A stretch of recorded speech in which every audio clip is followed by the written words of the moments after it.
The Snowman by Raymond Briggs. It was morning, and as soon as he opened his eyes and saw the bright white light coming through the window, James knew it would be a magical day. It was snowing. He'd never dressed so quickly. Hardly time for breakfast. At last he was outside, making giant footprints in the snow and throwing snowballs.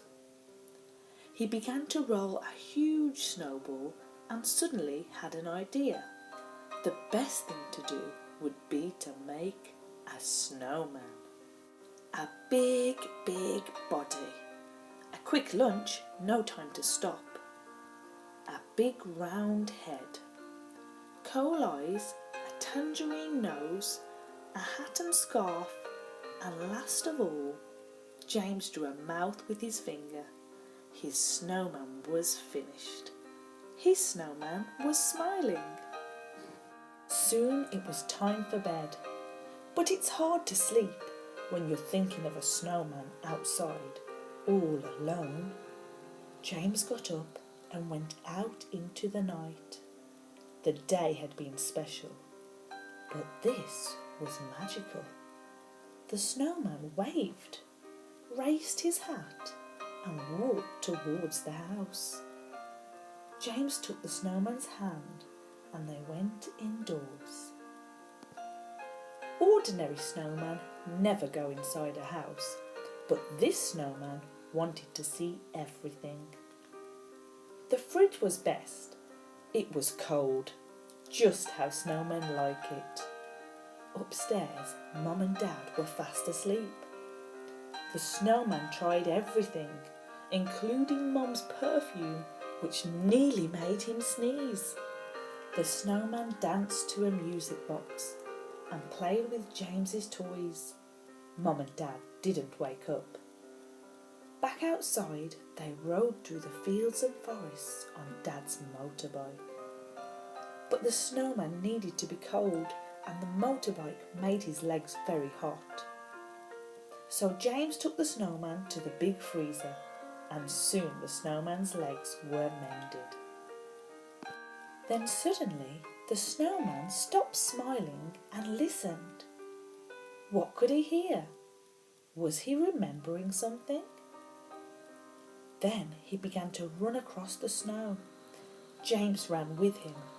He caught the snowman's hand, and all at once they were walking in the air, looking far below, holding very tight and flying across the world.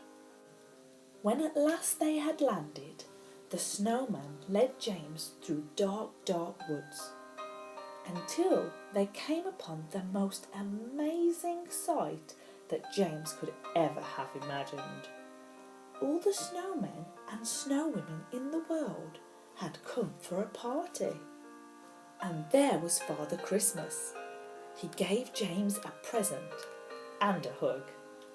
Then they all ate and drank and danced and danced and danced until it was time to go home. They flew back the same way they had come, and soon they landed safely in James's garden. The snowman stood where James had first made him, but then James ran back, gave him one last hug, and whispered, "Thank you."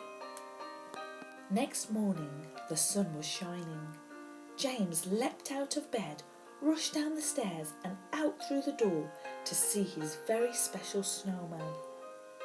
He couldn't believe his eyes as he walked towards a heap of melted snow, a hat, a scarf, a tangerine and some pieces of coal.